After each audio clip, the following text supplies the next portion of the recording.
Não, é muito bem não. Olá, meus amores, tudo bem com vocês? Espero que sim. Vamos hoje continuar nossa aula sobre a Era Vargas. Falaremos hoje da segunda fase do primeiro governo. Vou enfatizar novamente. A chamada Era Vargas, ou primeiro governo Vargas, vai de 1930 a 1945, dividido em 3 fases. Na aula passada, analisamos o governo provisório de 30 a 34. Hoje, analisaremos o governo constitucional de 1934 a 1937. Vamos lá? Ouvimos na última aula, de acordo com a Constituição de 1934, Getúlio Vargas foi eleito de forma indireta, iniciando o governo constitucional. Nesse período, ganharam destaque 2 grupos políticos com ideologias diferentes. Vai ser a tônica da nossa aula: os integralistas e os aliancistas. Esses grupos refletem a mesma polarização política que ocorria na Europa. Praticamente todas as provas de vestibular que cobram o primeiro governo Vargas vão justamente abordar essa temática desses 2 grupos políticos tão importantes e que irão polarizar o Brasil nesse momento. Se hoje temos um país polarizado em torno de opções políticas, em 1934 até 1945, principalmente, temos um país dividido entre grupos políticos e principalmente com o velho estigma anticomunista. É o que analisaremos agora. Bem, o primeiro grupo que iremos analisar é a chamada Ação Integralista Brasileira, AIB, os integralistas. Foi um grupo criado ainda no governo provisório de Getúlio, 1932, só que a atuação desse grupo ela se torna intensa, principalmente a partir do governo constitucional e em oposição ao outro grupo que analisaremos. Então, esse grupo ele era liderado por Plínio Salgado. Plínio Salgado ele vai liderar então a Ação Integralista, que tem como principais grupos aí de apoio os empresários, a classe média, os militares e a Igreja Católica. Quais eram as principais propostas dos integralistas? A chamada defesa do Estado integral, nacionalismo exacerbado, autoritarismo e o radical anticomunismo. O combate ao liberalismo e, portanto, a inspiração ideológica era do fascismo. Então, a principal inspiração dos integralistas era o fascismo, já que, lembrem-se, os fascistas chegam ao poder na Itália em 1922. Portanto, a grande inspiração da ação integralista refletia o que ocorria externamente, especialmente na Europa, com o avanço do fascismo. Muito bem, vamos ver algumas imagens agora que refletem toda essa ideologia da AIB. Nessa imagem, vemos aí, primeiro, o líder da ação integralista, que é Plínio Salgado, liderando os chamados camisas verdes. Olha bem, se na Itália os fascistas de Mussolini eram os camisas negras, então aqui no Brasil temos os camisas verdes. Então Plínio Salgado inventa um uniforme para os seus integralistas. E como cópia que era do fascismo italiano, ele vai também criar um símbolo que é o sigma, que é uma letra grega, e um comprimento, que é a saudação. Assim como existia a saudação nazista, o Heil Hitler, aqui no Brasil a saudação dos integralistas era o Anauê. Então o Anauê era como um integralista cumprimentava o outro. Então todo o protocolo que existia nos regimes fascistas, ele vai ser reproduzido aqui pelos integralistas. Aqui temos 2 imagens que representam bem essa polarização. A primeira imagem, Salvemos o Brasil. Temos aí o sigma, então a mão de um integralista, cortando o pulso com uma espada do comunismo. Temos aí a foice e o martelo, que simbolizam, então, o comunismo e como era preciso extirpar esse mal do Brasil. Na segunda imagem, o Brasil precisa de você. Fora do integralismo, não existe nacionalismo, já que o próximo grupo que analisaremos também reivindicava o nacionalismo, mas não o nacionalismo extremado. Então, quem é o portador da verdade, quem é o portador de toda ideologia que realmente merecia ser divulgada no Brasil, eram os integralistas, segundo os próprios integralistas. Bem, o segundo grupo ao qual se opunham os integralistas é a Aliança Nacional Libertadora, a ANL, ou aliancistas. Esse grupo foi criado em 1935, liderado por Luiz Carlos Prestes. O Luiz Carlos Prestes, como vocês se lembram, é um antigo líder dos tenentes. Eu disse que, com o fim da coluna Prestes, liderada então por Luiz Carlos Prestes e Miguel Costa, a coluna ela se embrenhou pela Bolívia e lá Luiz Carlos Prestes teve contato com a literatura marxista e se torna então um dos nomes mais importantes do comunismo no Brasil.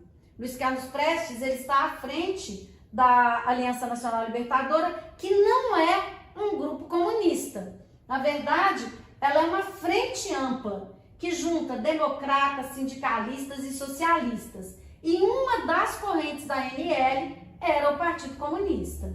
Qual era a proposta? A nacionalização das empresas estrangeiras, o não pagamento da dívida externa e a reforma agrária. Ou seja, uma proposta radical, inspirada nos moldes socialistas. Só que, como a ANL ela ganha muitos adeptos e muita expressividade, Getúlio Vargas, temendo justamente esse avanço da esquerda, ele vai extinguir a ANL no dia 11/7 de 1935, ou seja, alguns meses depois da criação da ANL, ela é extinta por Getúlio Vargas. Na verdade, era o caminho que Vargas traçava para se tornar um ditador. Vamos ver como. Bem, antes de analisar nessas consequências, temos aí algumas imagens importantes. Primeiro, uma imagem de Luiz Carlos Prestes jovem e outra dele já velho, ele morre com mais de 90 anos. E a imagem da sede da Aliança Nacional Libertadora. Na próxima imagem, temos aí um cartaz da aliança, dos aliancistas, né? Trabalhador, arme-se e liberte-se, conclamando então os trabalhadores para uma das premissas do próprio socialismo, que é a Revolução Armada. E uma manchete e um panfleto, desculpem, dos aliancistas, com uma propaganda contra o Globo, que era vista por eles, o jornal O Globo, como um jornal a serviço do imperialismo. Então, para que esse fasquinha a serviço dos imperialistas deixe de circular. Então, essa era uma propaganda dos aliancistas. São muitas semelhanças com o período que vivemos hoje no Brasil. Bem, então, em virtude do fechamento da ANL, os aliancistas, eles elaboram um plano de derrubada do poder de Getúlio Vargas, que ficou conhecida como Intentona Comunista, ou Insurreição de 1935. Por que a expressão Insurreição de 35 ela seria mais correta? Porque o nome Intentona Comunista foi dado pelo próprio governo. E por que não é uma Intentona Comunista? Porque o movimento foi um movimento de tentativa de tomada do poder da ANL, e como vimos, a ANL não é só comunista, é uma frente ampla. Portanto, eu não posso chamar o que ocorreu em 1935 de Intentona Comunista, mas foi a forma como ficou celebrizada e como foi chamada pelo governo. Então, utilizamos a denominação, porém, temos que entender toda a questão conceitual que ela traz e toda a discussão histórica que permeia essa expressão Intentona Comunista. Bem, então, como eu acabei de dizer, a Intentona Comunista ou Insurreição de 35, ela foi uma tentativa de golpe da extinta ANL. Como já foi mencionado, os comícios da ANL, tendo Prestes à frente, levaram milhares de pessoas às ruas. Então, o que Prestes, o Partido Comunista do Brasil, fundado em 1922, e a Terceira Internacional Comunista, o que eles viram? Viram a possibilidade de promover a Revolução Socialista no Brasil e derrubar o governo de Getúlio Vargas. E assim foi feito. Então, uma tentativa de tomada do poder. Luiz Carlos Prestes, aí temos uma manchete no jornal da época, né? À frente, Carlos Prestes, à frente da insurreição armada no Rio de Janeiro. Foi uma insurreição de fato armada, só que um movimento mal articulado, mal elaborado, que não contou com a participação popular e que, portanto, fracassou, como veremos agora. Em 7 de junho de 1935, Prestes divulgou um manifesto onde defendia a Revolução e a luta armada. A Revolução estava planejada, vejam bem isso, para o início de 1936, porém, o movimento que se deu no Rio Grande do Norte, Pernambuco e Rio de Janeiro em 1935 precipitou a Revolução, ou seja, além de ter sido mal planejada, a insurreição foi precipitada, o que acabou resultando em um fracasso redundante, principalmente pela falta de apoio popular. Vejam bem, na sequência.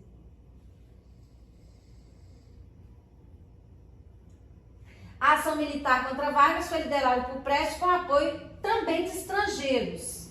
Seu fracasso desencadeou a perseguição a seus integrantes, entre eles Olga, esposa de Prestes, que foi entregue aos alemães. Então vejam bem, gente, todos os aliancistas envolvidos no movimento foram presos. Quando Prestes é preso, junto com Olga, a sua esposa, no cofre, na casa dos dois, estavam todos os documentos e o nome de todos os integrantes da insurreição. Todos foram presos com esses documentos que foram encontrados na casa de Luiz Carlos Prestes. Luiz Carlos Prestes era casado com Olga, uma judia, alemã e comunista. Olga foi presa e deportada para a Alemanha nazista, a mando de Getúlio Vargas. Esse foi o pretexto para que Getúlio decretasse o estado de sítio e acabasse por estabelecer o Estado Novo. Vou trazer aqui, antes de terminarmos essa aula, uma breve biografia de Olga Benário. Não podemos não falar dessa mulher fenomenal, de uma militante política alemã. Me dê licença para ler, eu acho que é uma história que precisa ser lembrada e relembrada. Então vejam bem a história dessa mulher extraordinária. Militante política alemã de origem judia, nascida em 1908 e morta em 1942. Foi a primeira esposa do líder comunista brasileiro Luiz Carlos Prestes. Participava da organização da Intentona Comunista. Olga Benário Prestes nasceu em Munique, numa família burguesa. O pai era advogado, ligado ao Partido Social Democrata. Ainda na infância, começou a frequentar grupos políticos de esquerda. Aos 15 anos, entra para a Juventude Comunista, entidade ligada ao Partido Comunista, então na clandestinidade.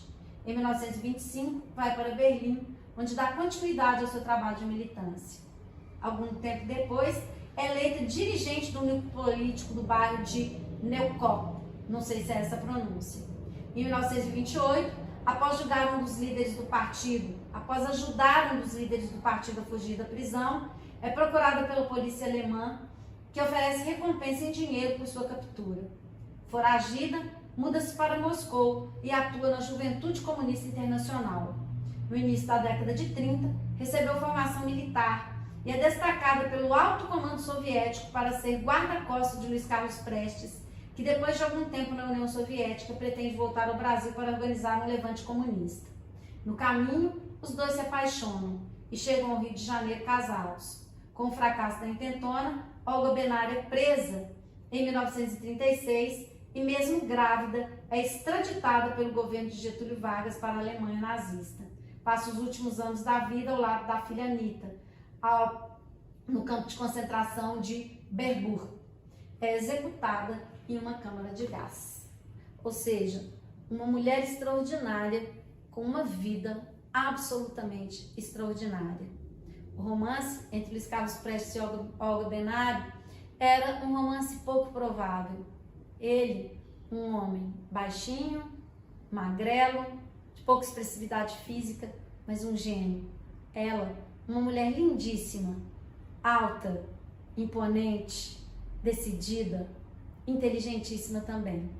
E os dois se apaixonam perdidamente e viveriam uma das maiores histórias de amor de toda a nossa história, embora com um fim trágico. O que veremos a seguir é uma carta, a última carta de Olga Benário. É a carta que ela deixa para Luiz Carlos Prestes e sua filha. Embora deportada para um campo de concentração na Alemanha, Olga tem a filha, Anita Leocádia Prestes, na prisão, no campo de concentração, e uma campanha da mãe de Luiz Carlos Prestes, uma campanha internacional da mãe de Luiz Carlos Prestes, acaba, embora não tendo conseguido libertar a nora, conseguiu libertar a filha dos dois. E essa carta é a última carta de Olga, endereçada à filha, ainda viva hoje, que é Anita, professora de História na Universidade do Rio de Janeiro, e o seu marido, Luiz Carlos Prestes. Eu peço licença para ler essa carta, eu acho que é um outro registro. É um outro registro que a gente precisa ter. Então, como eu disse, é uma carta escrita ao marido, Luiz Carlos Prestes, e à filha Anita, no campo de concentração nazista de Ravensbrück, às vésperas de ser conduzida à morte em uma câmara de gás. E a carta diz o seguinte: amanhã vou precisar de toda a minha força e de toda a minha vontade. Por isso, não posso pensar nas coisas que me torturam o coração, que são caras, que são mais caras que a minha própria vida. É por isso me despeço de vocês agora. É totalmente impossível para mim imaginar, filha querida, que não voltarei a ver-te, que nunca mais voltarei a estreitar-te em meus braços ansiosos. Quisera poder pentear-te, fazer-te as tranças. Ah, não, elas foram cortadas. Mas te fica melhor de cabelo solto, um pouco desalinhado. Antes de tudo, vou fazer-te forte. Deves andar de sandálias ou descalço, correr ao ar livre comigo. Sua avó, em princípio, não estará muito de acordo com isso, mas logo nos entenderemos muito bem. Deves respeitá-la e querê-la por toda a vida, como teu pai e eu fazemos. Todas as manhãs faremos ginástica. Vês? Já volto a sonhar, como tantas noites, e esqueço que essa é a minha despedida. E agora, quando penso nisso de novo, a ideia de que nunca mais poderei estreitar teu corpinho cálido é para mim como a morte. Carlos querido, amado meu, terei que renunciar para sempre a tudo de bom que me destes. Terei que renunciar para sempre a tudo de bom que me destes? Conformar-me-ia, mesmo que não pudesse ter-te muito próximo, que teus olhos mais uma vez me olhassem, e queria ver teu sorriso. Queria-os a ambos, tanto, tanto, e estou tão agradecida à vida por ela haver me dado ambos. Mas o que eu gostaria era de poder viver um dia feliz, os três juntos, como milhares de vezes imaginei. Seria possível que nunca verei o quanto orgulhoso e feliz te sentes por nossa filha? Querida Anita, meu querido marido, meu garoto, choro debaixo das mantas para que ninguém me ouça, pois parece que hoje as forças não conseguem alcançar-me para suportar algo tão terrível. É precisamente por isso que esforço-me para despedir-me de vocês agora, para não ter que fazê-lo nos últimos e difíceis horas. Depois dessa noite, quem viver para um futuro tão breve que me resta? De ti aprendi, querido, o quanto significa a força de vontade, especialmente se emana de fontes como a nossa. Lutei pelo justo, pelo bom e pelo melhor do mundo. Prometo-te agora, ao despedir-me, que até o último instante não terá por que envergonhar-te de mim. Quero que me entenda bem. Preparar-me para a morte não significa que me renda, mas sim saber fazer frente quando ela chegue. Mas, no entanto, podem ainda acontecer tantas coisas. Até o último momento, manter-me-ei firme e com vontade de viver. Agora eu vou dormir para ser mais forte amanhã. Beijos pela última vez. Olga. Nossa. Eu já li essa carta milhares de vezes e não consigo não me emocionar pelo teor e pela mensagem histórica que ela traz. É uma história de uma importância fundamental. Enfim. Bem, Vargas, ele termina... Desculpa. Não. O mandato de Vargas terminaria em 1938 e a campanha eleitoral ocorria normalmente. Na verdade, Vargas, mesmo depois da intentona, ele finge que está tudo bem. Só que ele já preparava o golpe para permanecer na presidência. E o golpe final, para que ele estabelecesse a ditadura, foi elaborado através de uma das primeiras fake news da história, o chamado Plano Cohen. Nesse plano, que foi elaborado por um integralista, Olímpio Mourão, na verdade Getúlio se associa nesse momento aos integralistas, justamente para dar o golpe que estabeleceu a ditadura do Estado Novo. Eles forjaram um plano, um suposto plano comunista para tomar o poder. Esse plano não fosse, além de tudo, a grosseira falsificação de que o plano é composto, ele seria impossível, já que todos os comunistas e toda a oposição estavam na prisão depois da insurreição de 1935. Então, Getúlio, forjando o chamado Plano Cohen, dá o pretexto para o golpe, quando ele justifica, através desse plano forjado, que os comunistas iriam tomar o poder no Brasil e pede ao Congresso que lhe dê poderes absolutos. E é assim que acontece. Então, Getúlio cria bases para a ditadura que seria estabelecida em 1937. Temos aí, né, uma charge, uma imagem que mostra justamente o Plano Cohen como a fake news de Vargas. E com toda a ideologia que vai ser propagada, nossa bandeira jamais será vermelha, né? Como ainda hoje é dito no Brasil. Então, fazendo com que a população temesse um golpe comunista e alimentando essa aversão ao comunismo, Vargas estabelece uma ditadura.